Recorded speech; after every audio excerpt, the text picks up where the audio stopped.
In part one, I told you automation is an amplifier. It multiplies whatever it's pointed at.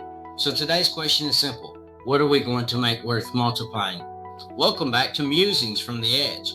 This is Musings from the Edge. I'm Todd Bruce, and I am the founder at Edge IQ Consulting. Practical AI, governed automation, measurable business impact. Part 2 of 3. You've mapped your friction web. Now we stabilize the two things every automation stands on: a human handoff and the data.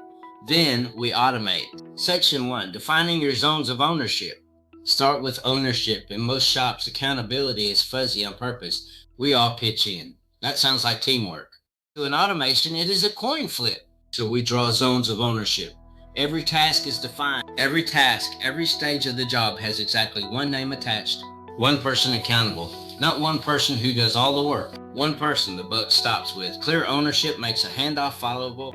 Why does this matter before AI and not after? Because an agent needs a single, unambiguous trigger. When this is done, hand to that person.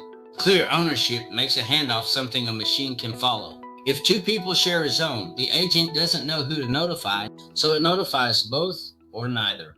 And you're right back in the too many cooks problem. And now it's automated. Then we refine transition points. The riskiest moment in any service business is the handoff. When a customer moves from the sales rep to the scheduler, from the scheduler to the tech to billing, that's where data goes to die. The gate code the rep knew. Every uncontrolled handoff is a leak. So we design the exchange so that everyone wins. What information travels with the customer? Where does it live and breathe? When the handoff is deliberate instead of accidental, nothing falls on the floor. Everything is designed. Do that across the whole job and you get something powerful. A predictable rhythm of service, the discipline of the plan. The same steps in the same order every time. That rhythm feels like discipline. It is actually your baseline. You cannot improve what you can't repeat. And you cannot automate what you can't predict. Full stop, no exceptions.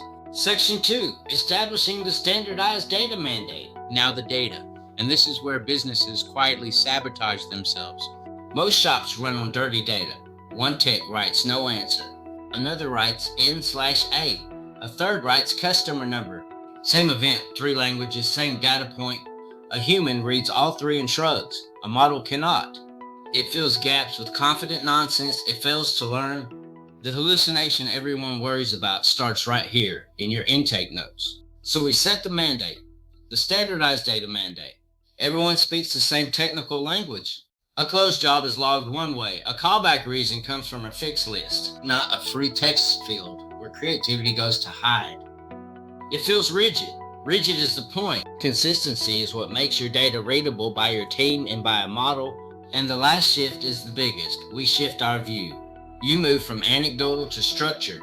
Data that speaks. Right now, most owners run on stories of the way it used to be.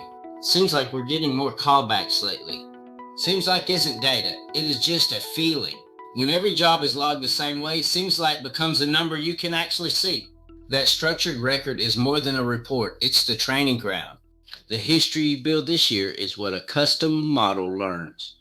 No clean data, no custom AI. Full stop, no exception. Let's summarize. Zones, handoffs, and data. The stable foundation. That's the foundation, boring on purpose. Because a boring, stable foundation is the only thing worth automating. At Edge IQ Consulting, this is the heart of the assessment. We map your handoffs. We define your ownership zones and hand you a plain English runbook and data standard your team can follow. It is the groundwork every future agent depends on. Your next step is the same as always. Book a free 15-minute fit check call. Links below. If we're a fit, the assessment turns we should automate into a plan. A real sequence plan. Links below. In part 3, we finally deploy how to use this foundation, how to use it as the blueprint for real AI agents, and how to roll them out without lighting your business on fire. This is Musings from the Edge. I'm Todd Bruce. See you there. Partner with Edge IQ Consulting for practical AI automation